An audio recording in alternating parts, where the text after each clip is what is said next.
Hello बच्चों, चलिए आज क्लास को थोड़ा इंटरेस्टिंग बनाते हैं। BSc second semester zoology unit 4 के वो सारे के सारे most important multiple choice question देख लेते हैं जो इस साल एग्जाम पेपर में फंस सकते हैं। तो कोई भी क्वेश्चन मत छोड़ना, सभी क्वेश्चन को अच्छे से याद करना, समझना, जैसे यही क्वेश्चन इस साल एग्जाम पेपर में फंसेंगे। यूनिट 4 का नाम है metabolism of proteins and nucleotides और पेपर का नाम तो आपको याद है ही, बायोकेमिस्ट्री एंड फिजियोलॉजी। चलिए देख लेते हैं यूनिट 4 के वो कौन कौन से मोस्ट इम्पोर्टेंट एमसीक्यू होने वाले हैं जो इस साल आपके एग्जाम पेपर में 100% फंस सकते हैं। तो सीधे क्वेश्चन फर्स्ट की तरफ बढ़ते हैं। क्वेश्चन फर्स्ट है, रेशेदार प्रोटीन का उदाहरण है। जिन बच्चों को हिंदी में पढ़ना है वो हिंदी में पढ़ो और जिनको इंग्लिश में पढ़ना है वो प्यार के साथ में इंग्लिश में पढ़ लो। An example of a fibres protein is collagen, albumin, myoglobin, peptone, A पे टिक लगा दो। Collagen is the right option. चलिए अगले क्वेश्चन की तरफ बढ़ते हैं। देखो यूनिट 4 के कम से कम 8 से 10 क्वेश्चन आपके एग्जाम पेपर में फंसेंगे, पक्का, बिल्कुल बात तय है। 8 से 10 क्वेश्चन वो फंसेंगे कहाँ से? वो यहीं से फंसेंगे। पूरा लेक्चर कवर कर लो, 8 से 10 क्वेश्चन आपके बिल्कुल कवर हो जाएंगे, क्लियर हो जाएंगे। और vitamin, very very important topic, vitamin का कोई भी क्वेश्चन मत छोड़ना और हर तरह की विटामिन आपको आनी चाहिए। बता दूंगा, सब्र रखो, जरा सब्र रखो। आज के लेक्चर में यही डिस्कस करेंगे। हीमोग्लोबिन की संरचना कितनी उप इकाइयों से निर्मित होती है? हाउ मैनी सब units make up the structure of haemoglobin? यार यार यार यार करते करते यहाँ डी पे आप टिक लगा दो। 4 is the right option. Okay, चलिए नेक्स्ट क्वेश्चन देख लेते हैं।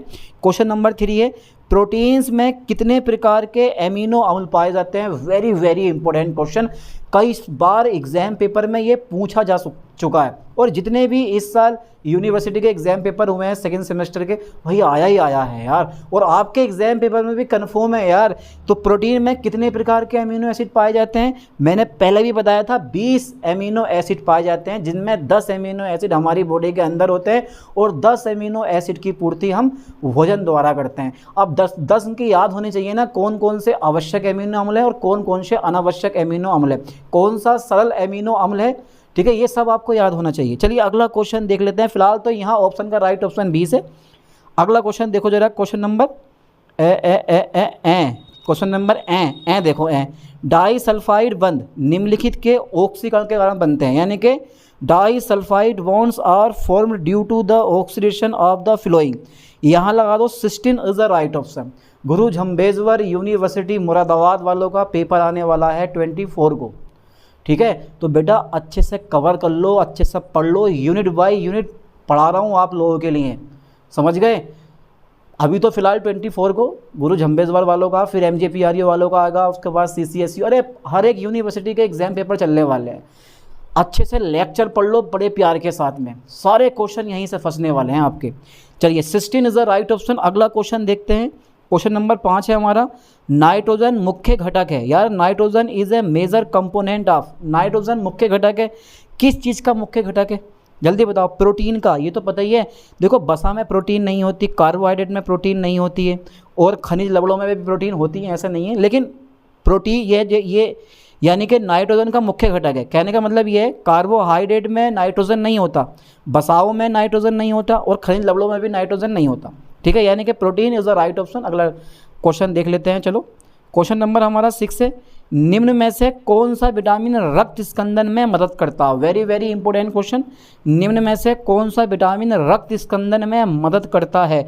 वो करता है विटामिन के, सबको पता होगा, ठीक है। विटामिन के की कमी से कौन सा रोग होता है? हीमोफीलिया। विटामिन ए की कमी से कौन सा रोग होता है? रतौंधी।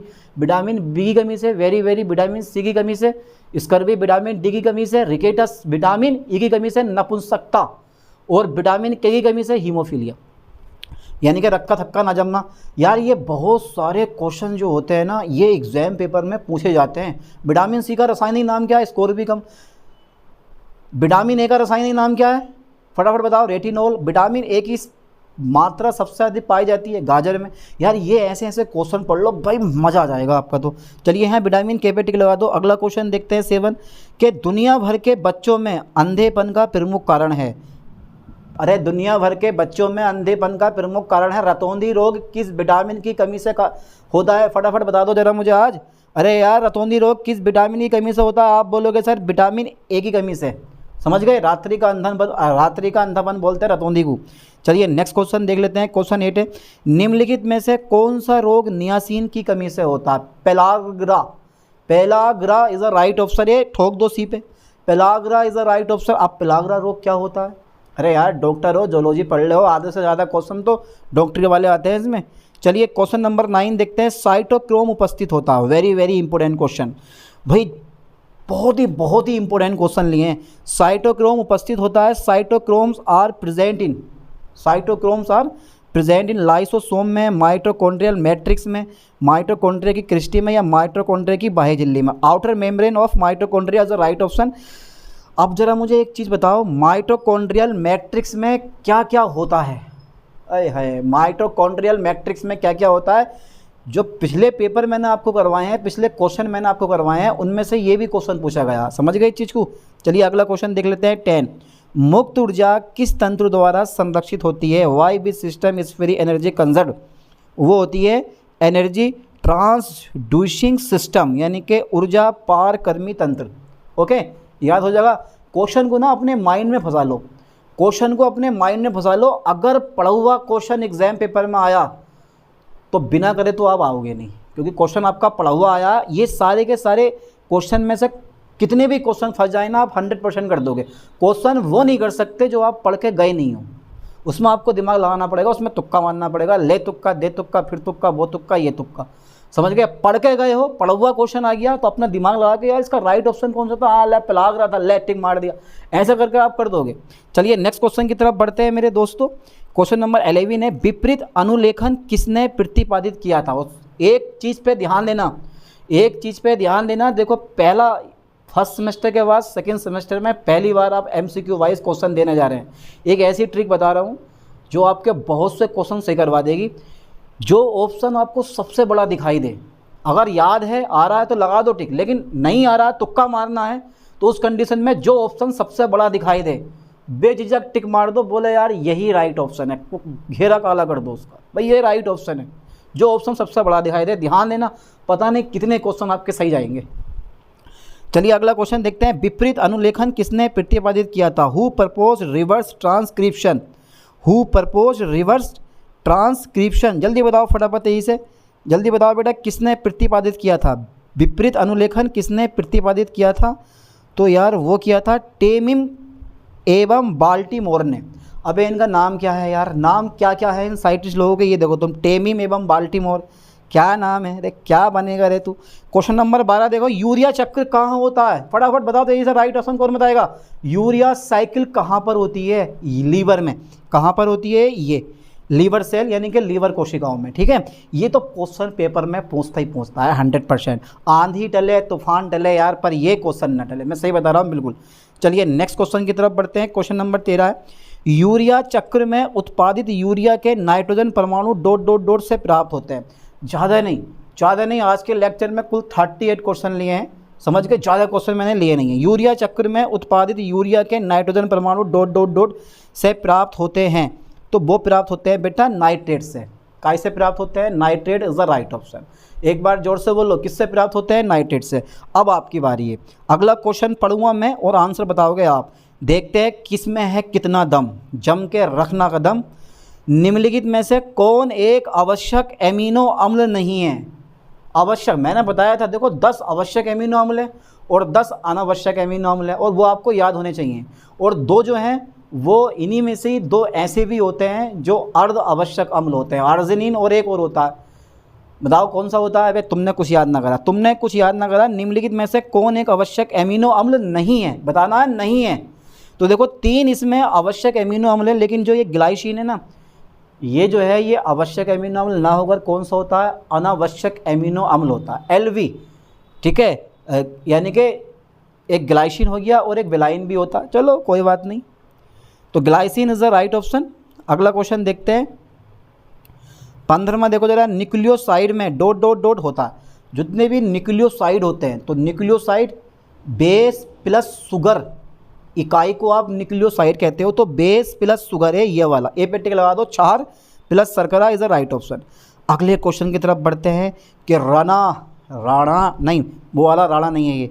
आरएनए में पाया जाने वाला प्यूरिन डॉट डॉट डॉट है, यानी कि आरएनए में पाया जाने वाला प्यूरिन क्षार है। अब प्यूरिन क्षार भी मैंने आपको बता दिए हैं, डीएनए भर भर के आप 12th क्लास में आए हैं लेकिन पता कुछ भी नहीं है। तो प्यूरिन जो होते हैं, एक तो हमारा कौन सा होता है, एक तो एडेनिन हो गया हमारा, और कौन सा होता है, एक और बताओ, और एक एडेनिन और गुआनिन, 2 प्यूरिन होते हैं। ये पिरीमिडीन भी 2 होते हैं, 3 होते हैं पिरीमिडीन। डीएनए में जो पाए जाते हैं वो साइटोसिन और थाइमिन पाया जाता है, आरएनए में साइटोसिन और यूरेसिल पाया जाता है। ढूंढ लो। तो देखो प्यूरिन क्षार है, ये जो तुम देख रहे हो ना गुआनिन, ये प्यूरिन क्षार है, बाकी तीनों के तीनों पिरीमिडीन है, साइटोसिन भी, थाइमिन भी और यूरेसिल भी। ओके, एडेनिन यहाँ पे नहीं दे रखा है। अगला क्वेश्चन देखते हैं 17 के विटामिन के का वैज्ञानिक नाम क्या है। वैज्ञानिक, अरे वैज्ञानिक थोड़ी ना, विटामिन के का वैज्ञानिक नाम क्या है। The scientific name of vitamin के इज टोकोफेरोल पैंथेटिक एल्बम फाइटोनेडियोन है। क्या क्या क्या क्या, फाइटोनेडियोन, क्या ये राइट ऑप्शन है भाई? यार का लग रहा है भाई इस क्वेश्चन का राइट ऑप्शन, इनने तो फंसा दिया क्वेश्चन ने। कौन सा होगा यार, है भाई? तो phytonadione is a right option, B पे यहाँ टिक लगा हुआ 17 का। चलिए अगला क्वेश्चन देखते हैं। फाइलोक्विनोन होता है, इसमें सुसरे ने गलत कर दिया, तभी तो कह रहा हूँ ये। चलो कोई दिक्कत नहीं, क्या पता बोलते हो, वैसे तो फाइलोक्विनोलेन होता है, इस टाइप से नाम होता है इसका। चलो कोई नहीं। 18वां देखो, बसा में घुलनशील विटामिन डॉट डॉट डॉट है। तो बसा में जो होते हैं ना, बस विटामिन बी और सी को छोड़ दो, बाकी जितने भी विटामिन हैं, vitamin A, D, E and के, ये सब के सब बसा में घुलनशील होते हैं। तो यहाँ पर आप बोलोगे सर जो ये विटामिन डी है ना, ये बसा में घुलनशील विटामिन है, बाकी विटामिन सी भी जल में घुलनशील है, विटामिन बी भी, बी की सीरीज जितनी भी है, B1, B2, B3, B6, B12, ये सब के सब जल में घुलनशील विटामिन होते हैं। चलिए अगला क्वेश्चन देखते हैं। तो बसा में घुलनशील विटामिन कौन सा है हमारा, डी। 19 में देखो, विटामिन ए का वैज्ञानिक नाम क्या, आप बोलोगे सर रेटिनॉल है। कहाँ है रेटिनॉल, ए ये रहा, ठीक है। 20 देखो, डीएनए से एमआरएनए का निर्माण कहलाता है। यार डीएनए से अगर आपको एमआरएनए बनाना है तो ट्रांसक्रिप्शन बोलते हैं उसको, और अगर एमआरएनए से प्रोटीन बनानी है तो ट्रांसलेशन कहते हैं। ये वेरी वेरी इंपॉर्टेंट क्वेश्चन है, आएगा, रट लो, दिमाग में फंसा लो, ये 100% एग्जाम पेपर में फंसेगा। तो यहाँ पर जो है ना ट्रांसक्रिप्शन पे टिक लगा दो, अनुलेखन is a right option. Okay, चलिए 21 देखते हैं। कौन सा आरएनए एमिनो अम्ल को कोशिका द्रव्य से राइबोसोम तक ले जाता है। वे यानी कि which RNA carrier amino acid from the cytoplasm to the ribosome. TRNA, transfer ribose nucleic acid. तो टीआरएनए का काम ही यही है भैया, टीआरएनए का काम ही यही है। यहाँ पे सी पे आप टिक लगा दो, tRNA is the right option. Next question की तरफ बढ़ते हैं। देखो मगर प्यार से, पढ़ो मगर आराम से। प्रोटीन का छोटी इकाइयों में टूटना कहलाता है एमिनो एसिड। अब क्वेश्चन थोड़ा सा पेचीदा पूछा गया, प्रोटीन का छोटी इकाइयों में टूटना कहलाता है एमिनो एसिड कहलाता। तो प्रोटीन की आधारभूत इकाई ही एमिनो एसिड होती है। ए पे टिक लगा दो, ठीक है। चलिए क्वेश्चन नंबर 23 देखते हैं। निम्नलिखित में से कौन सी अभिक्रिया दिए गए यौगिक से कार्बन डाइऑक्साइड को हटाने में शामिल है। D carboxylation. ढूंढ लो कहाँ पर है, डी कार्बोक्सिलेशन में कार्बन डाइऑक्साइड धुम बाहर, ये ले ये गई। सी पे आप टिक लगा दो, बेझिझक D carboxylation is the right option. अगला क्वेश्चन देखते हैं 24। सभी ट्रांस एमिनेस को विटामिन B6 से व्युत्पन्न डॉट डॉट डॉट नामक को एंजाइम की आवश्यकता होती है। ये सबसे लास्ट वाला ऑप्शन है, D number, pyridoxal phosphate is the right option. अगला क्वेश्चन देखते हैं। क्वेश्चन नंबर 25 है मेरे दोस्तों। एमिनो अम्ल से NH3 के रूप में एमिनो समूह को हटाने को डॉट डॉट डॉट कहा जाता है। यानी कि एमिनो अम्ल में NH3 के रूप में एमिनो समूह को हटाने को डॉट डॉट कहा जाता है। बड़ा खतरनाक क्वेश्चन है भाई, ये तो धमदार टिकाऊ क्वेश्चन है। देखो क्वेश्चन कहीं से भी पूछ सकता, जब तक आपका बेस क्लियर नहीं होगा तब तक आप आंसर नहीं बता पाओगे। और बेस क्लियर करने के लिए थ्योरी पढ़नी पड़ेगी, पर कोई दिक्कत नहीं है, मैं आपके साथ हूँ, केवल MCQ से आपका काम चल जाएगा। डी एमिनीकरण इज अ राइट ऑप्शन, ठीक है। चलिए अगला क्वेश्चन देखो जरा 26। यूरिया चक्कर की शुरुआत किसने की थी। जो ये भाई साहब है ना, हंस चक्कर, ये भी राइट है, और कर्ट हेल्सेलिट ये भी राइट है, यानी कि ए और सी दोनों ने की थी। अब बी वाला जो है अरले हास, इन्हें छोड़ दो बेचारे को, ये जो है बीच में फंस गए, बोला यार हमें भी ले लो। ना भैया तुमने जब करा ही ना तो क्यों ले मैं तुम्हें। 27 देखो, बहुत बहुत बहुत बहुत इंपॉर्टेंट है, बहुत बहुत इंपॉर्टेंट है, तुम्हारे खाने से भी ज़्यादा इंपॉर्टेंट है ये। समापन कोडन का कार्यकर्ता, फंक्शन ऐसे termination stop codon, AUAG is the right option. ठीक है, वेरी वेरी इंपॉर्टेंट क्वेश्चन है। पैरम्बन वाला भी आता है इसमें, हाँ ये है, देखो ये है, ये पैरम्बन कोडोन का कार्यकर्ता AUG, ध्यान देना, समापन UAG और प्रारंभन AUG, ये याद कर लो ठीक से, दोनों में से एक या दोनों क्वेश्चन पेपर में फंस सकते हैं, वो वेरी वेरी इंपॉर्टेंट है, ये सब वेरी वेरी इंपॉर्टेंट क्वेश्चन लिए हैं मैंने। ठीक है, चलिए अगला क्वेश्चन देखते हैं। 29 टाटा बॉक्स सहायक होता है, the TATA box is helpful in, वो होता है सुकेंद्रीय अनुलेखन में। ठीक है, यानी कि यूकैरियोटस, यानी कि in transcription of eukaryotes is the right option. अगला क्वेश्चन देखो 30, यूरिया चक्र में प्रवेश करने वाला पहला एमिनो समूह निम्नलिखित में से कौन सा? यूरिया चक्र में, यानी कि which of the following is the first amino group to enter the urea cycle, वह है carbamoyl phosphate is the right option. Carbamoyl phosphate is the right option. Next question देखते हैं 31, के प्रोटीन की चतुर्थ संरचना संबंधित है, के प्रोटीन की चतुर्थ संरचना संबंधित है, वो है तुम्हारे पास प्रोटीन के बहु उप इकाइयों के विन्यास से विद द, अरे हटाओ, चलो आगे बढ़ो, याद था टाइम कहाँ है। 32 देखते हैं, प्रोटीन की प्राथमिक संरचना का कारण है hydrogen bond, no no no no no, disulphide bond, no no no no, ionic bond, अरे ना ना, ये ना है, ये तो नाना बन गया। प्रोटीन की प्राथमिक संरचना का जो कारण है वो है ये वाला peptide bond is the right option. Okay, चलिए अगला क्वेश्चन देखते हैं 33, ए बेरी वेरी रोग किस विटामिन की कमी से होता है? ले, कक्षा 5 का क्वेश्चन पूछ लिया, बच्चा बच्चा बता देगा ऐसे। विटामिन B1 की कमी से होता है, यानी कि बी पे आप टिक लगा दो। ओके 34, पैंथोथेनिक एसिड, पैंथोथेनिक एसिड कौन सा विटामिन है? Vitamin B5 is the right option. अगला क्वेश्चन देख लेते हैं 35, किस विटामिन की कमी से लकवा होता है? विटामिन B7 की कमी से क्या होता है? लकवा मार जाता है इंसान को। 36, रिकेटस रोग किसकी कमी से होता है? ला, विटामिन A की कमी से होता है। हाँ, विटामिन D की कमी से होता है, विटामिन A की कमी से रेटिनॉल होता है। ओके, चलिए नेक्स्ट क्वेश्चन देखते हैं 37, हीमोफीलिया जैसे लक्षण किस कमी से होते हैं? हीमोफीलिया जैसे लक्षण किस कमी से होते हैं? विटामिन K की कमी से होते हैं। विटामिन K पे टिक लगा दो। सारे क्वेश्चन मैंने विटामिन के लिए हैं आज, सारे क्वेश्चन, और विटामिन के यहीं से सारे क्वेश्चन आपके एग्जाम पेपर में फंसने वाले हैं।